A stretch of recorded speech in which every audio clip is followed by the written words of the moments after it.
গ্রামের নাম শালুকপুর, নামে শান্তি, বাস্তবেও তাই। শালুকপুরের বুক চিরে একটি সোজা রেল লাইন চলে গেছে বহুদূর, যেন সবুজ মাঠের ওপর দিয়ে টানা এক দীর্ঘ কালো পেন্সিলের দাগ।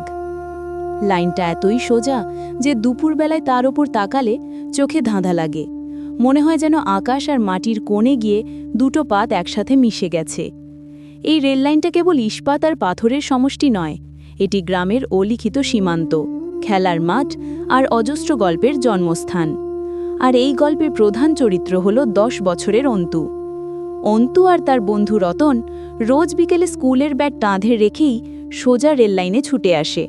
তাদের কাছে এই রেললাইন পৃথিবীর সবচেয়ে মজার জায়গা।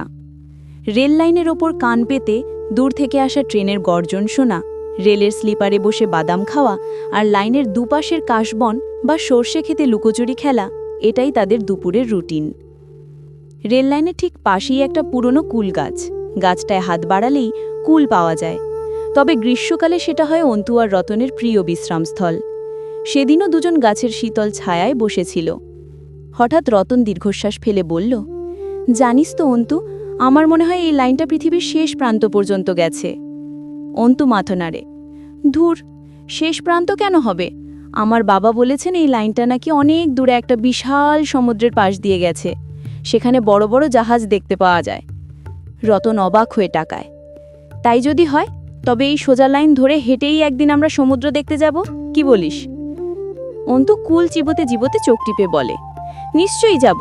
এই লাইনটা তো কোনো মেঠো পথ নয় যে একে বেঁকে হারিয়ে যাবে, এ একদম সোজা পথ, সোজা আমাদের স্বপ্নে নিয়ে যাবে।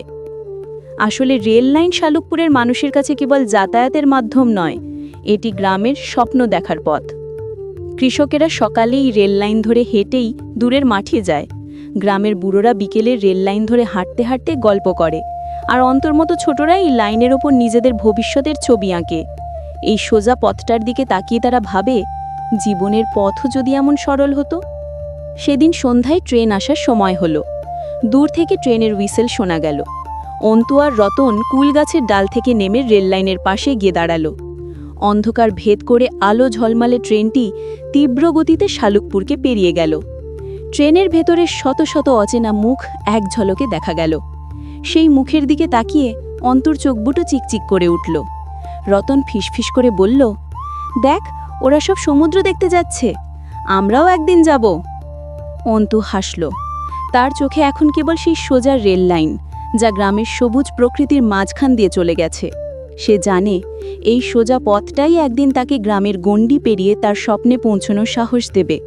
কারণ গ্রামের এই সরল রেল লাইন তাকে শিখিয়ে যে লক্ষ্য যখন স্থির, তখন পথ যত দীর্ঘই হোক তার সবসময় সোজা থাকে। পরের দিন অন্তু আর রতন আবার ছুটে এলো রেল লাইনে। তারা সেই সোজা পথে পা রাখল, যেন তারা হাঁটছে না, বরং তাদের স্বপ্নের দিকে এগিয়ে যাচ্ছে।